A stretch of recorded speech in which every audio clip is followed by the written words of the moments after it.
It's Mickey. I'm a compulsive eater. Weigh and measure 3 meals a day from the gray sheet. I write them down. I commit them to my sponsor. I don't eat between meals no matter what, and abstinence is the most important thing in my life without exception.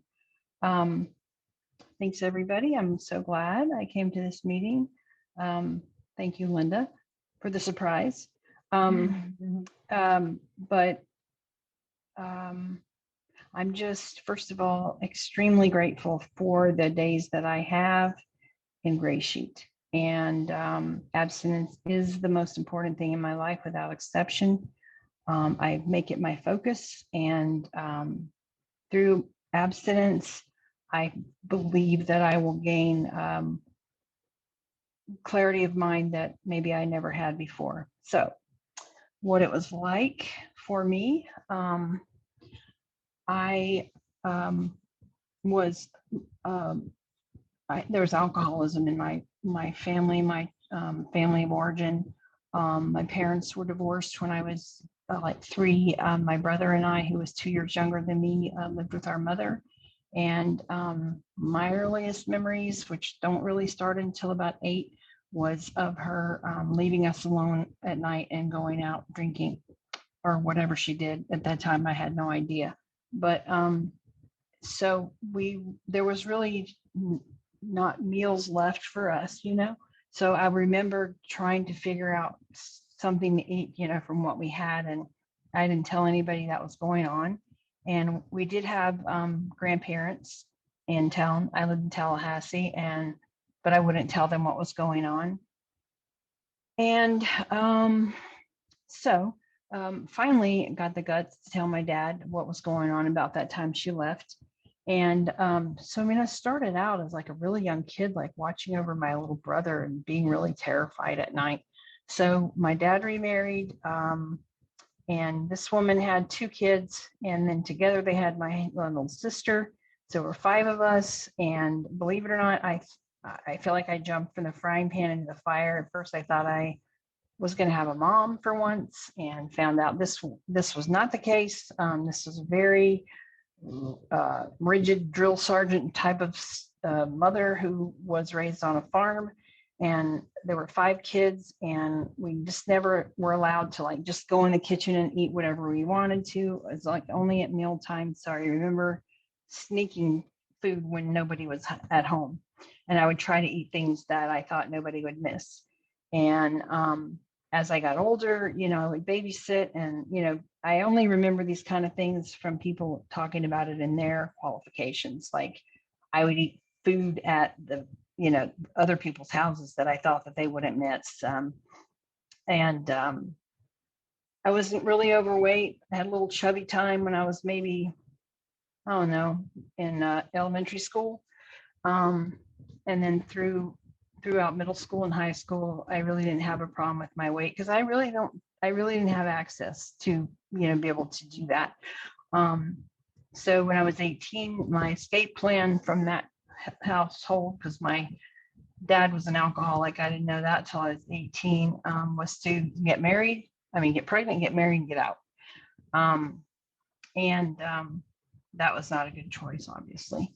But so anyhow, I just gained some weight. I gained a lot of weight with my pregnancies, but so that started the, dieting, diet pills, going to the doctor for weight loss pills, and just every kind of diet you can think of. And so I would lose weight, but I wouldn't keep it off because I didn't know what to do after I got to that point. Anyway, so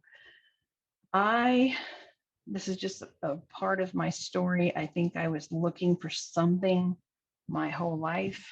I've been married and divorced 4 times, and I'm done. And I have 4 kids, and I was a single mom for a long time. I'm a nurse. I supported my kids, and there was a lot of tumult around my kids and my ex-husband. And so I ended up, first of all, in AA when I was 42. And I started going to AA because I had been arrested for shoplifting. And my attorney told me to get a therapist who told me to go to AA. And, now that I look back at my food addiction, I was also shoplifting food, like not just alcohol, but food and what things that I really couldn't afford and I wanted to eat. Anyhow, so after all of that, I was sober, but I got up to like 230 pounds.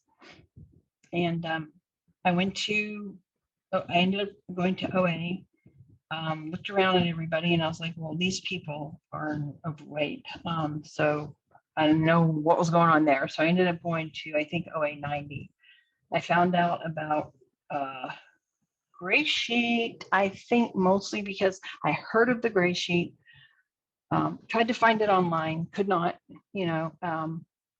and I met someone who is in Gray Sheet currently at an AA meeting in Palo Alto, which is where I was living at the time.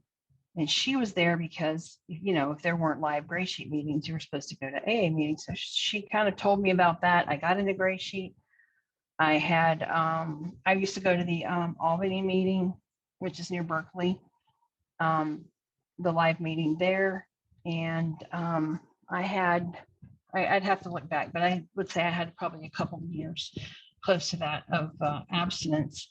And so I lost like 90 pounds. I really felt good about myself. And a daughter of mine decided to move out to California and live with me. And she said, you could probably just do this yourself, like on Weight Watchers. And so I was like, yeah, you're right. Well, guess what? No. So I was out there for a while, and then I moved back to Florida for family, and I got back into Gray Sheet. I had a sponsor, and I had, again, several years. And I decided that, I was very comfortable with this whole weighing and measuring thing, and I could just do it myself.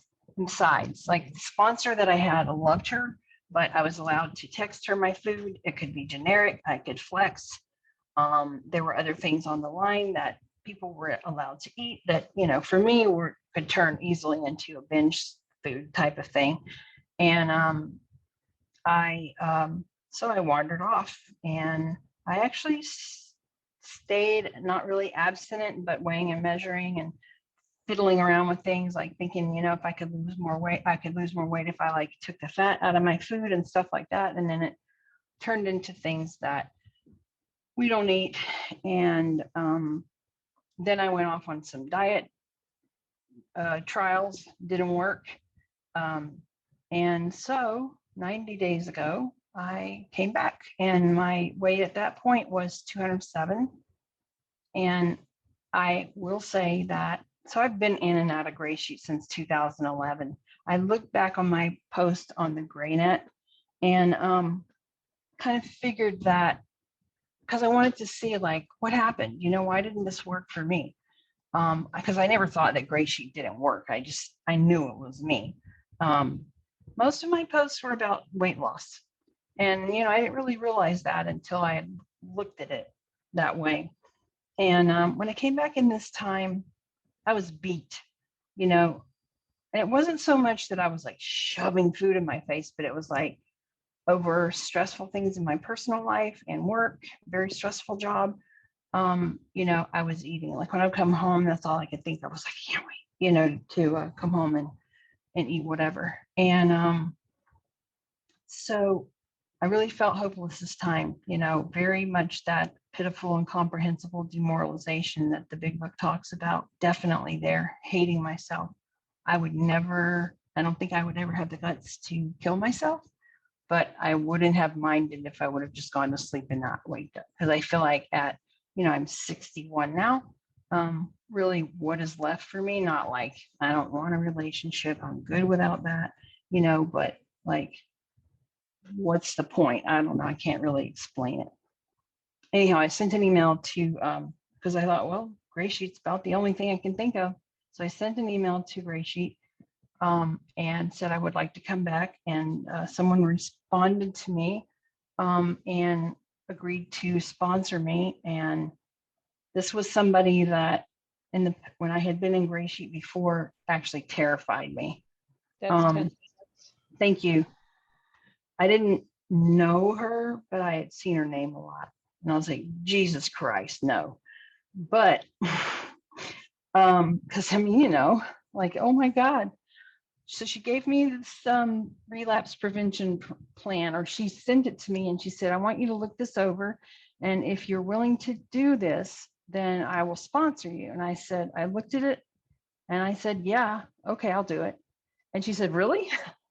And I said, yeah, I mean, that's how I feel. And so I started doing all the things. I made a list of stuff that I read in there that needed to be done every day, and I do it every day. And I have got a dry erase board in my room, and I make a list every day, and I check it off, and I make sure that I do it every day. The phone calls, you know, posting, reading, meetings, and at first it was the requirement was 3 meetings a week at least, and I've actually been doing a lot more than that. At first, it was 3 meetings a week, but I really think that the answer for me is, of course, all the things that I do, plus the ton of meetings, because now there's Zoom. It wasn't like that before.